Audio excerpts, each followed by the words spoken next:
I think now so often, right, we reach out when we have a problem and we're immediately met with a chatbot, with AI, with just absolute nonsense. If you are a product that does sampling, take your CX team and allow them to be out in the public too. I'm looking at things as a consumer, as a human, as a person, not necessarily as a CPG professional who's been doing this for years and years and years. If you got hustle and grit, you can go do the things.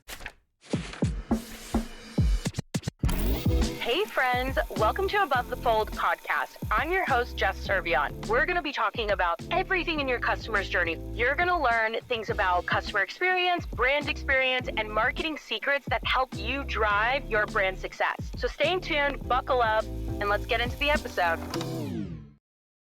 Welcome back to another episode of Above the Fold with me, Jess, your host. This week, I am joined by my mentee, my sweet mentee, Mackenzie Lukas, who is the director of CX at Hormbles Chormbles, not to be confused with Chormbles. Lots of alternative pronunciations. We stay away from those. Yeah, absolutely. Facts. Mackenzie, tell the audience a little bit more about yourself. Definitely. So like Jess said, I am the director of customer experience at Hormbles Chormbles. We'll get into all things Hormbles later on, but new brand that just launched about 6 weeks ago. And I've been on the team now for about 6-7 months-ish. Prior to Hormbles, we'll talk about this too, I was not doing CX. I was in the commercial real estate space. So I was doing consulting there for like 5-ish years. So yeah, I'm so excited to be here and to yap sesh with you. Yeah, this is the yap episode. Yappity yap. Oh my God, please cut that out. Okay, maybe don't. All right, well, let's start here.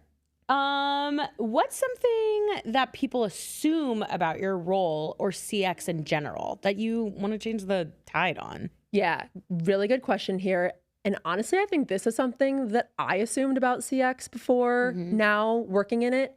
I think people today assume that there are no more humans in CX. I think now so often, right, we reach out when we have a problem and we're immediately met with a chatbot, with AI, with just absolute nonsense. And I think people forget, or people, an assumption that people have is like, or can easily forget, is there's a human at the other end of that, at that line, at that call, at that email so often. And so I'm just excited to talk more a little bit about that today on like how we can continue to humanize the customer experience. Yeah, totally. Well, I mean, I think when I first met you, obviously like Jared brought us on, right? Yep. And Jared, I remember Jared being like, okay, if you mentor Mackenzie, like I want it to be very humanized. Yeah.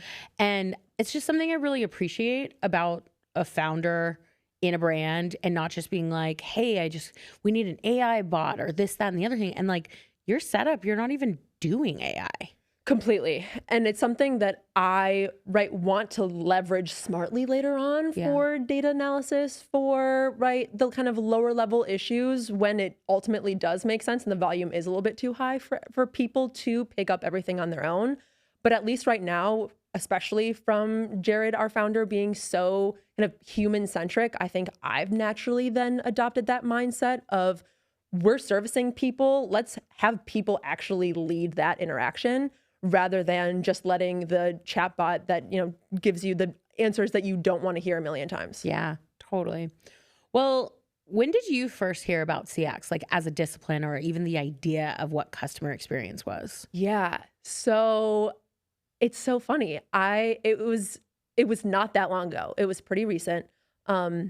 However, the principles of customer experience are really well known to me. So like I said, before working at Hormbles in CX, I was in the commercial real estate space doing consulting. Specifically, I was consulting on workplace experience. So I was helping my client organizations figure out what their workplace experience needed to be in order to keep their employees happy, productive, in order for them to do their best work in the office, at home, wherever the workplace might be. Yeah. And so the idea behind workplace experience, is crafting this multi-touch point experience so that it aligns those needs of the employees with the needs of the organization from like a cost perspective, as well as then making sure that the values and the branding of the organization are felt and understood. Yeah. So I was doing that again for 5-ish years at CBRE before I knew that I wanted to make some kind of change. And then when I went out to actually job search, I looked at a very wide range of roles, of industries, and just stumbled upon Hormbles. It was actually on LinkedIn, not even on a job posting, but it was just scrolling on the timeline when I saw the post from Jared, the CEO and the co-founder, looking for what they called a director of service. And so this idea of servicing people's needs and really deeply understanding them and tailoring information, communication, right, everything to them, that's something that I was really well versed in. So I read over the job description, and at first I was like, okay, wait, I'm, candy and CPG, this is so different from what I do today. But again, looking at the responsibilities and what actually fell under, again, director of service or CX, it became really clear to me that I knew a lot of these things, and a lot of them were so innate to what I was doing already. It was just the customer experience and not the workplace experience. But in a lot of ways, employees of that workplace experience are customers of the workplace experience. So, so I think I recently kind of heard about the field of CX, even though the work I've been doing for so long had those principles really deeply rooted in it. Yeah, totally. Well, I think you also hit on a really good point about like your previous past, like working for CBRE, and this like internal type of customer, because I think that that's like when you think of customer experience, it's not just about like the external customer, it's also about the internal customer. And what I mean by that is that how can I keep my agents happy? How can I keep my team happy, right? Because happy people make happy customers. And so I think that your past, like you really understood that already from like a cultural perspective, that like you were the person for this job. Absolutely. And just organizational culture has always been so interesting and important to me. I was on the culture crew at my team at CBRE where, right, we're planning events and we're making sure that the lived culture aligns with the values of our team. And it's something that remains really true to my job now at Hormbles, where, right, in addition to being CX, I also want to make sure that our employee experience remains really top notch and aligns with everything else that we believe. So you're exactly right that CX goes so much farther than just that kind of end user or the external customer, but like we should treat other people, whether it's our teammates, our direct reports, our peers, as internal customers too. Yeah, totally, right? Happy people make happy customers. True. That's true. So question, I mean, I know the answer to the first half of this, but I'm curious as to, so you're entering the field, you've never worked in CPG, you've never launched an e-commerce brand, you have no idea what it is that like you're getting yourself into. What type of resources or people or things did you utilize to get yourself up to speed? Yeah. Well, so the first was just the people right around me. So at Hormbles, we have an incredible founding team of former co-founders of RX Bar, of Feastables. So the early team is really, really incredible. So just the people around me, I have been a sponge during my last 6-7 months at the company, making sure that everything they're saying, like I'm really actively listening, I'm taking notes, I'm asking 1,000,001 questions. So I think just my immediate team have been so incredibly helpful. And also just so understanding, because they also know that I have no experience or had no experience in this industry too. So they've just been really understanding with that and so patient with me, and are able to take something that is just commonplace for them and break it down into the very specific steps. So that's been incredible. The second has been you. You have been so helpful in my understanding of CX, of and CPG, Danny. of e-commerce. Yes, Danny, shout out. You two have been so game-changing for me. I took the CPG industry knowledge from my Hormbles team and then paired that with the wonderful wealth of CX knowledge that you all have. And so I think the two combined together, I have just developed so much confidence and now expertise, again, in this field, in this industry that were both so previously unknown to me. Yeah. So those two have been really helpful, just the people around me that I've been so lucky to be just surrounded with. And then honestly, AI has been really helpful in my learning too. And just feeding ChatGPT all of my different questions, especially around process.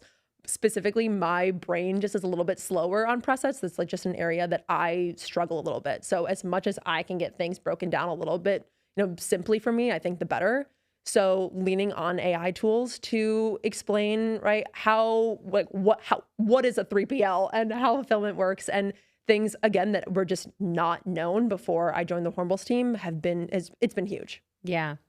Yeah. Well, I was smiling the whole time you were talking because like I obviously know a lot of your team. Like I worked with them too. And like you come from the best part, I will say, and this is more of a shout out to like just the RX Bar OGs, okay? Because they took a chance on me too, right? Like Jim, Tom, they took a chance on me, and I didn't know CPG either, and came in, and then like now look, like I'm mentoring you. It's crazy. But it's like, but I think the philosophy from what that company was built from, and then how everybody has expanded into like other roles, is really like, it's not just about like, oh my God, I built this thing. No, like they built such a great culture of people. And I think that like Jared likes building people in that cultural environment, right? And like for sure, and giving people chances and like taking chances on people. And I think that it just goes to show like you don't necessarily have to have CPG or D2C experience to be able to like learn the things. If you got hustle and grit, you can go do the things. Absolutely. And just Jared's willingness, the entire team's willingness to really invest in their people is something that has just been mind-blowing to me, right? The ability to have a really formal mentorship with you, and it goes for my other team members and their mentors that they have outside of the organization. I think that's just been a really special part of my time at Hormbles, especially since my first 6 or so months on the team, we were completely pre-launch. So I think that was a unique experience that I had where I was leading customer experience, but we didn't actually have any customers yet. Yeah. And so that was really kind of saved time and space that I had to learn, to upskill myself, to really wrap my head around what CX is and how I wanted the Hormbles customer experience to actually materialize. And I'm, again, just so appreciative for that opportunity because it is so rare and really just doesn't happen very often at all. Yeah. So, okay, we've entered CPG just in general, like besides Hormbles, we've entered the place of consumer packaged goods. Okay. What was your reaction? Like when you were just like, wow, ingredients, like, oh, I have to track these issues. Like what was your, I don't know, just tell me about like your initial reactions to the CPG industry. Yeah. So I have a couple close friends who have spent their entire careers in CPG. And so as an industry, it wasn't completely unfamiliar to me. Yeah. Because I gathered from them the time, the resources, just the amount of work it takes to actually commercialize a product or just what that all looks like. So I think I had that context, which was really important to me because already it was like just such a culture shock, such a shell shock being in such a different industry. So I think having their knowledge and their experience to lean on was really important for me. Yeah.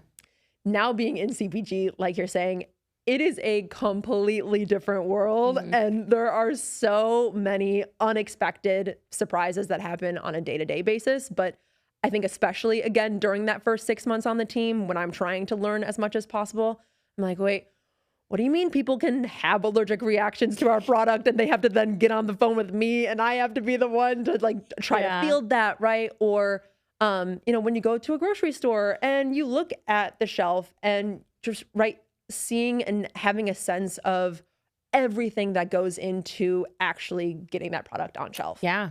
And so it's been, I'm still, again, continuing to learn so much about the industry. And so candidly, it's not somewhere that I thought my career was going to end up.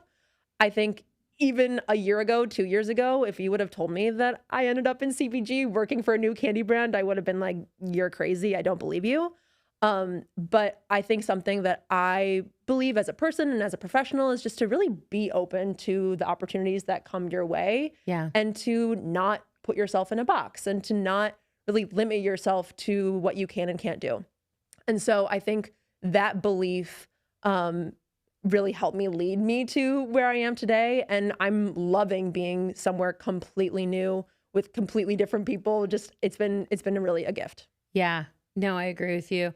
I think it's so interesting too, and we'll get more into this, but like going from like e-commerce to retail even. I know you guys have gotten a taste of it with like Foxtrot and just like what that looks like, but it's like it's not even just about developing the product to like ship in D2C. It's developing the product and how it's going to look on shelf, and always thinking about even if you're not on shelf just yet. 100%.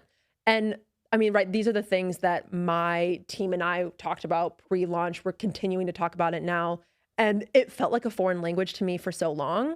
But I think having that completely newbie mindset really helped me in kind of the non-CX ways of, right, sales-wise, marketing-wise, how will this look on shelf? Is this the right decision? But then for CX too, to be like, I'm looking at things as a consumer, as a human, as a person, not necessarily as a CPG professional who's been doing this for years and years and years, and it's all that I know. Yeah. So I think having that diverse set of perspectives on our team and just personally, I think have helped us really create something special. Totally. And as you were building, how did you start building trust in a product that is kind of intimate in a way? Yeah. So that's a really good question. And I think first and foremost, the product is really delicious. Yeah. It's delicious. It's mind-blowing. It's right, this better for you candy bar that's lower in calories, no sugar, has protein. It's something that's unheard of in the market. And so when people actually have the ability to try it, they're like gobsmacked. They're like, this is so insanely good. How does it taste this delicious with these macros, right? And so I think building trust, a great way for us to do that so far has just been like in-person sampling and tasting opportunities where we're like just getting the product in front of people, or what we say is bars in mouths. We get as many bars in mouth, as many mouths as possible. That really, I think, has been first and foremost in trust building. And then also the prior success and the just, again, wealth of knowledge that our team has. So to be able to say that we have a former co-founder of RX Bar, a former co-founder of Feastables, right, literally pairing together the chocolate and confections world with the nutrition, better for you world, it makes perfect sense that this team is building this product. And so I think that's something that we have on our side too. And I think the last thing with building trust so far has been creating really authentic interactions with our customers. So when customers do ultimately reach out to us, whether that's on our email or on social media or any other of our channels, they're met with the utmost kindness, friendliness, understanding. And so I think especially as a new brand, their expectations are completely exceeded because they don't, at least it's my understanding, they don't expect really anything too much from a new brand. They're always so positively surprised and pleasantly surprised when they get, again, a real human responding back to them. And so I think that tail end of the customer experience ending with us as our team is what really is like the kind of cherry on top in terms of us instilling trust in our customers. Yeah, totally. You also brought up sampling, right? And what's so interesting is when we were building Feastables, right? We barely did any sampling. And so that's actually a really, I believe in the power of sampling and going out there and building awareness. But what I really love is that you get to go do it. I talk to love me? it so Yeah. much. Talk to me about like, going out and sampling and like what, like being with people and seeing the reactions. It has been such a special part of my experience so far that I wasn't necessarily anticipating. It wasn't really something that we talked about until we launched. And then our entire small team is very gung-ho about sampling. We're like, we're in Foxtrot, we're in the local fitness studios, we're in Chicago Health Foods, other local retailers that sell our product. And so we set up our table for a couple hours at a time and just, again, bars and mouths, give away as many candy bars as possible to whoever might be interested in trying them. And so that real in-person customer experience and being able to see and experience customers actually become aware of our brand and of our product for the first time is something that, again, is just a really special moment because, again, our product is so delicious that when they try it, they're immediately like, oh my goodness, this is so great. And when we are in a retailer where they have the ability to go buy it, they immediately leave our table, go find it in the store, and then go to checkout and buy it. Wow. So it's been just a really memorable part of the entire experience that we want to continue doing. And something that I just feel grateful to be a part of because, right, I always thought that would just be the marketing team, just be the sales team. But because we are such a small, scrappy team, it really is just all hands on deck. And so I think I have those positive memories with my customers to always lean back on because I think those are just really the special moments that like keep me going and remind myself that there are people at the end of those tickets, and they're not just tickets, they are people. And so I think sampling events can really help to show that. Yeah, so this is a bit of a hot take, but if you are a product that does sampling, take your CX team and allow them to be out in the public too, because you just hit on a really good point about like even your philosophy of thinking about CX as these aren't just random people on the internet like that are writing to you. Like you even start to build a connection to the customer by doing it, and then you value it even more. Absolutely. And I think especially for teams whose CX agents are remote or living elsewhere, or again, just aren't roped into those opportunities, they might forget that. And so being able to be there with the customers, answer their questions, be able to field their reactions, see their smiles, be able to just tell them a little bit more about the brand, it is really special.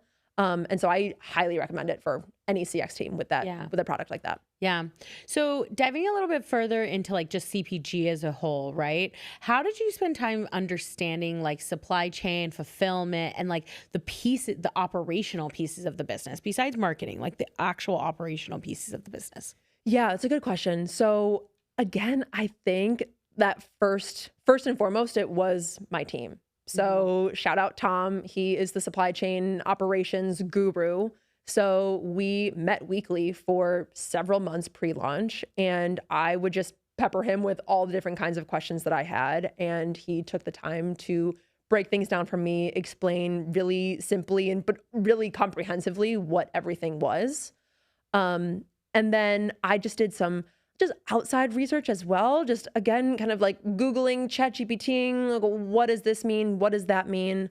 And I think it finally then started to make sense when we actually launched, because for so long, these just feel like concepts. Yeah. And I think also pre-launch, right? It's like, we're working on the concept of a candy bar, right? Like with the concept that it was going to be fulfilled. Because I was so new to the industry, I was just like, I don't really understand how this is all happening. I get it in a way, but it wasn't until we actually launched and I could see what, the journey from a customer ordering to then it goes to our 3PL to then they pick it, they pack it, all these things. And so I think it was, that combination of my team, my outside research, and then it all finally making sense post-launch. Yeah. That never goes away. The figuring out, I think absolutely, if you're launching a brand or even if you're coming into a brand, like always map out the customer's journey, right? So you can understand it or test it out yourself. But that I I've just come to this realization that the feeling of never really understanding being in the customer's shoes doesn't happen until you've actually launched. I believe it. And the reason is, and this is a literal yap session. The reason is because I have helped a couple of brands now launch, right? Like besides just in my fractional stuff, right? I've helped Lineage Provisions launch, which is like meat sticks was like their first product. And then, but even though like I had lived in the Feastables life, I'd lived in like other products like Equip Foods and stuff, it never goes away of understanding the 3PL and fulfillment center because, or just like the overall like supply chain and operations, because every product is so different, right? So it's like, take this example that I'm giving you, like meat sticks compared to like chocolate bars. We both come from chocolate bars. Chocolate bars need molds. Chocolate bars need formulation. They need this, they need that. They go down a conveyor belt. They do these things. The Lineage Provisions meat sticks need, like, yes, it has a formulation. Yes, it has like a process of creating it. It has like casings, right? But then there's a drying thing that goes into it, right? It's like my point. So my point is like if whatever you're launching, whether it's skincare, whether it's meat sticks, whether it's chocolate bars, whatever it is, yes, always walk down like that customer's journey for sure. But like, don't be afraid of it because you're never going to know until you've done it. You know, you're never going to get it perfect until you've done it. I definitely believe that. And I think there's just innate humility in that where it's like, yes, at a high level, we know what fulfillment means. We know what a warehouse is. We know, right? But then as you're saying, it's so different, not just per brand, but per product, per SKU. And so just understanding that there's always going to be learning involved and it won't quite make sense until you launch. Like that's huge. Yeah. And every fulfillment center, this is another fucking hot take, okay? Every fulfillment center has a different fucking process. Oh my gosh. It's like, cause now, okay, like, wait, I'm also working with this other brand. This is a protein brand, okay? And they do pre-orders, right? And so their customers know, like, I purchased this product, like, I'm making updates, like, let's just say April. We're in June right now, right? So somebody purchases the product in April. They're making sales April, May, June.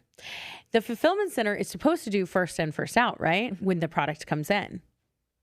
Never does it. Oh no. You know what I mean? Like, it's like every fulfillment center has its own qualms too. So I'm sure you'll experience that at some point as well. 100%. And I feel like all the intricacies of our current fulfillment center, I'm still wrapping my head around. I'm sure I'll have to do it all again someday. So it's a process for sure. Yeah, it's totally a process. Well, let's talk about a little bit about launching Hormbles. Yeah. Well, actually, before we get there, like before we fully get into launching Hormbles and like your tactics of it, I'd love for you to just tell us a little bit about Hormbles' voice.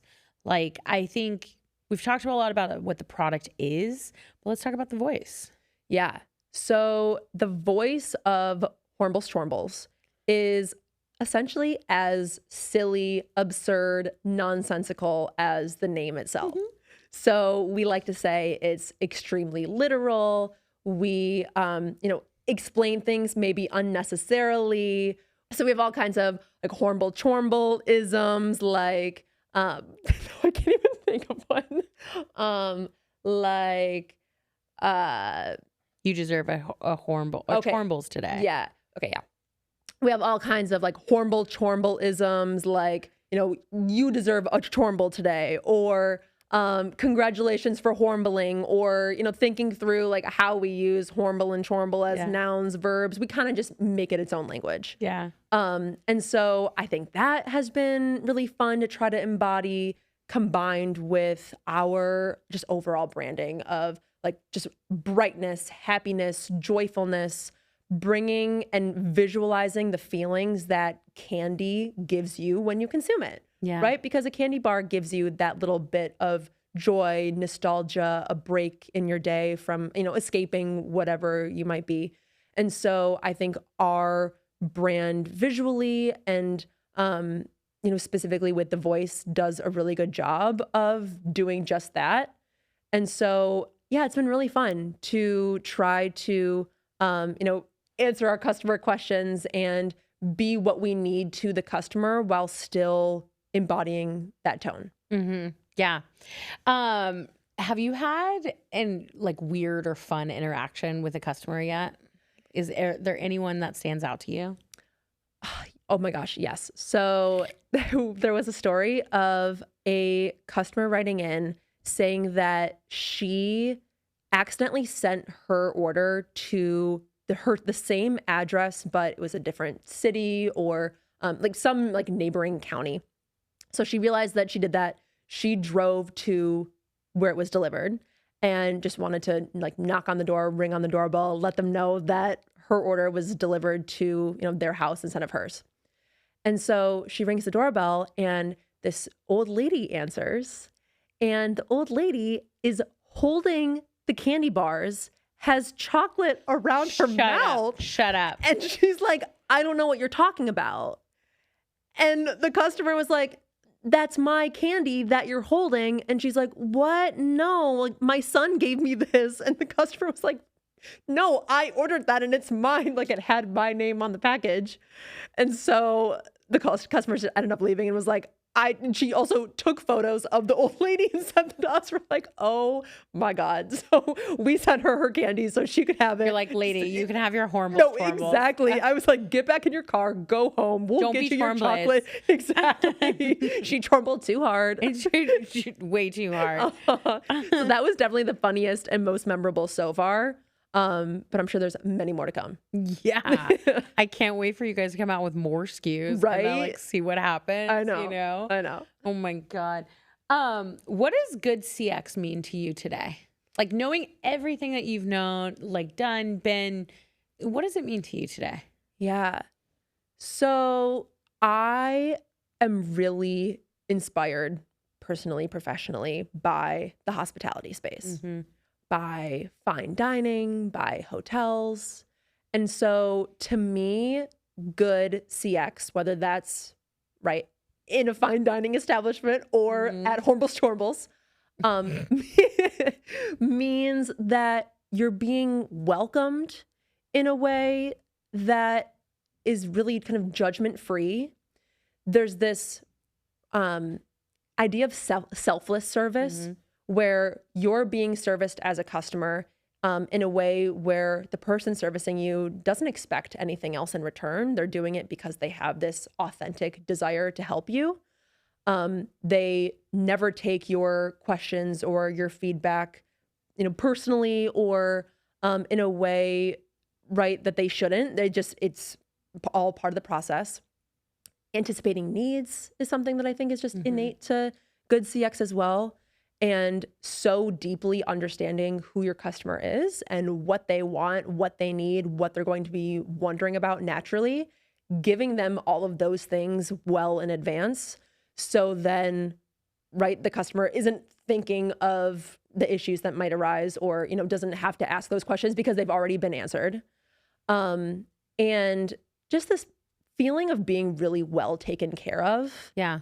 I think is what hospitality does really well. And I think is really how that translates to CX too. Yeah. And how did you apply those principles in like launching the brand? Because you didn't know your customer at the time of launch, but like, how did you make the rest of your team believe that this was the way you were going to build CX? Yeah, that's a good question. So I think, honestly, at Hormbles, we were well positioned to have that understanding that the customer comes first by me being such an early part of the team. I think having CX be the second hire to an organization is rare. And so it became clear from day one of my time on the team and really of the founding of the organization that CX is critical to the success of the team, to the success of the organization, right? The success of the customers. And so I think I had a leg up in a lot of ways in training my team on what CX was and telling them what I believed in CX.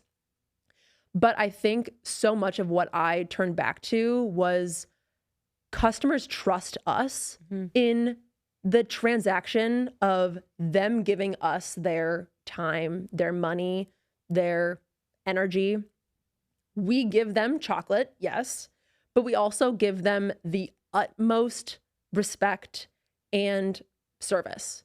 And so I think having a principle like that, where it's agnostic of who your customer is, really what you're doing, having that as a foundation to fall back on is something that my team, I think, really easily bought into. Yeah. And then since launch, right, our understanding of our customer is a little bit different than what we had anticipated pre-launch, right? There are some similarities, there are some differences, but having trust and making sure that you're acting on the trust that customers have in you as kind of the guiding light for how we operate has been really helpful. Yeah. And how are you like measuring that to then take that back to your team? Yeah, so a few different ways. Of course, we use CSAT, so making sure that customers are truly satisfied with the interactions that they have with us, if and when they do ultimately reach out. We also look at things like we look at post-purchase surveys, so we want to get a sense of why customers are actually coming back. And if it's something like their customer service interactions or what specifically about the product they are most intrigued by, or like really like what was that pull to get them back to Hormbles. Yeah. And I think also just the thoroughness with which our team responds to our customers is measured as well. So making sure that we're responding when we can on that first response, and making sure that we're answering every single element of their question and giving them even more information than perhaps what they asked about, because we know that they're likely going to ask about it next. But speed is a little, I'm trying to think about it. I want to say this. We want to prioritize the quality of the interaction rather than like the efficiency or the speed of the interaction. So making sure that a customer can walk away and actually feel like they have that positive connection to us, rather than like, oh yeah, I got a really fast response, but there were a bunch of typos and I didn't even get my question answered. And it feels like it was a chatbot, even though it was a human. Yeah. Yeah. Oh my God. I love when I get, this just made me think of it. I love when I get like, somebody back, like sometimes I'll just be like moving too fast. Right. 'Cause I just want to put this out there. I don't care what role I am. If I'm CMO, CXO, director of CX, wherever I come in as like into an org as like fractional, I ain't above the queues. Never. I'll be sitting in those queues. We stay in the queues. We stay in those queues. We like a yap session in the queues. Okay. So I was having a little session in the queues because I was helping the team out, and sometimes I get a little caught up in just being like so technical, like like this is happening, right? And I think it was like the pre-order situation. And anyway, and this person was like, "This is the most generic response back." Whoa. And I wrote back because I'm like sassy Jess over here, and I was not mean at all, okay? Of course, but I was like, I wrote back and I was like, "Hey, Mr. Customer, like, that wasn't a bot." Like I was like, literally, I could understand that you were frustrated with the situation, so I was giving you the most detailed information as possible. Whatever. And then they wrote back and they were like, "I'm so sorry. I thought it was a really generic response." And I was like, "Nope. All good. It's me. Still me." Calls out. I know. But that brings me actually to like my next question to you, right? How do you balance brand voice, empathy, and operations? It's a really good question. And for me personally, empathy will always come first. Yeah. So I would rather stray away from the brand voice. I would rather be a little bit less efficient, so that the customer feels, again, cared for, and feels like their question is answered, their issue is being resolved, whatever it might be. So in that balance, empathy is always first and foremost. And then I think brand voice and operations, it really is a delicate blend of both. I think leaning on brand voice to make sure that you're continuing to sound authentic to Hormbles, to whichever brand that you might be focused on, and doing so in a way that can hit the metrics that you are prioritizing, but always leaning on empathy. So I think I really am partial to empathy in that mix. I think for me personally, operations can come, it's like after the customer interaction, right? Like I'd rather with the customer be as empathetic as possible, use the brand voice when it's relevant, and then in my time away from the customers, be a little bit sharper on operations, making sure that processes are updated and right, my team is aware of, you know, what needs to be said, how it needs to be said. But in my time in the queues with customers, I have empathy first and foremost. Yeah. Totally. So going back to like you being such that early hire at Hormbles, do you think that CX is finally getting a seat at the table? So I think it is, but my experience really is just with Hormbles with this team. And so to me, yes, CX is getting a seat at the table because it's getting a seat at the Hormbles table. It's getting a seat at my table. But I do think that in 2025, brands are idiotic to not prioritize CX and to not have it be a seat at the table. I think doing anything other than what your customers want or need or, you know, are begging for is just quite frankly stupid. I think especially in a day and age where we're just inundated with information, with brands, with so much information at our fingertips, to really stand out and to retain customers as intended, you have to prioritize CX and make sure that the voice of the customer is heard in everything that you do. Yeah, I know. I mean, shout out to Jared though, because this is his philosophy on like CX is so important. Absolutely. Because that philosophy then went to my Feastables team. That's also why I was an early hire. And I feel like if people could take that RX bar approach of like really caring about the customer and then put that into their brands or anything that they're doing, like I think they would have a leg up. Like, I mean, and I think that that'll also continue evolving for you specifically because you've had that seat at the table very early on, but you're also so a part of like the sampling, you're a part of marketing, you're a part of community, you're a part of like supply chain, all these other seats or all these other places that I think that as you evolve in your career, you'll start like your things will evolve too. Like might not be CX forever, might be retention, might go into more operations, whatever it is. But at the core of it all, you built the CX around Hormbles based off of your previous past on like doing that like for internal teams. For sure. I think you're exactly right that I have touched so much during my time at Hormbles in a way that I know is, you know, not characteristic of other CX leaders, other CX teams, other maybe even just people at a startup. I've seen and done so much. And so I think that just helps me service the customers better. Yeah. Right? Because I'm in tune to what the other teams are doing. And have just that understanding of like what actually is happening in the organization to then answer customers better. And I think you're exactly right that Jared and team prioritize CX in a way that is quite rare. And I think prioritizing CX might not always be easy or be cost effective or like be like the seamless thing to do, but it will always make sense. Yeah, I agree with you. Are you ready for the rapid fire game? I'm ready. This was made by our girl, Francesca. She works for Open Late and she loves when I do this. So everybody else is getting the rapid fire. Shout out to you, Franny Fresh. Ready? Ready. Most underrated CX tool or trick? So I think this is matching the energy of the customers.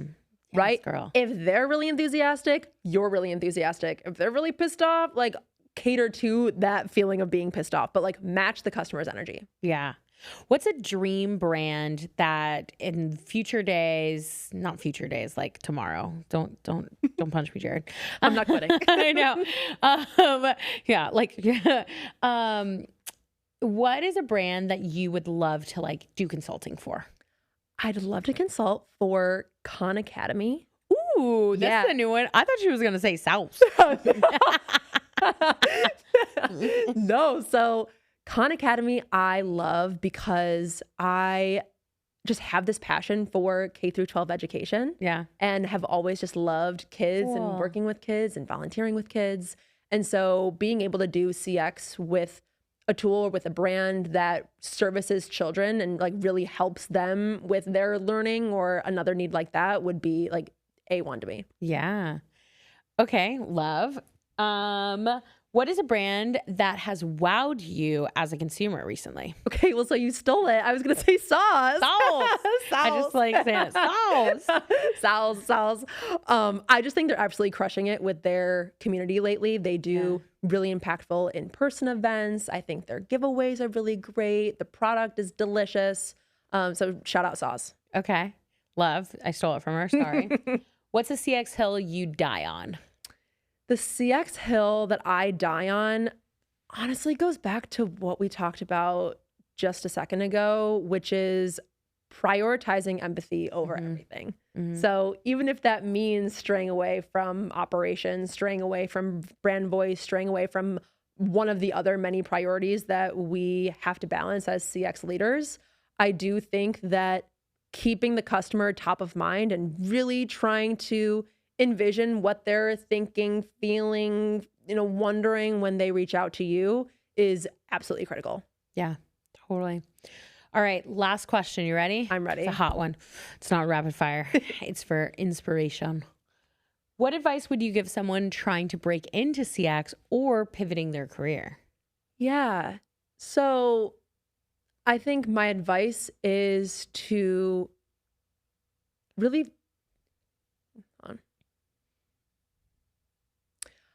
I think my advice here is to not limit yourself in a way that can prevent you from what you can and can't do one day. I think it's really easy to assume that just because you've worked in one industry or you have a certain idea of what your skills are or not or are not, you can then make assumptions about what your next step might be instead of flipping it on its head and like really kind of widely considering all the different options of what might be in front of you. And so I think my advice is to, sounds cheesy, but like believe in yourself and believe in all that you've learned and gathered along the way and trust yourself that it's applicable in so many other different situations, fields, right, types of work than what you might be used to. Totally. I love it. All right, Mackenzie, tell the audience where they can find you. Yeah. So you can find me on LinkedIn, Mackenzie Lukas, and on Instagram as well. Love. And to everybody tuning in, I really appreciate you for joining us for another episode of Above the Fold. Thank you so much, and we'll see you next week.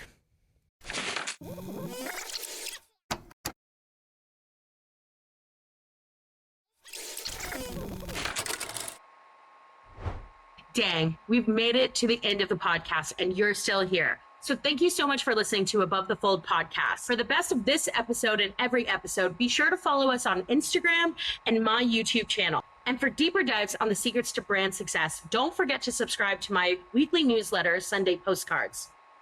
All right, my dudes and gals, see you next week.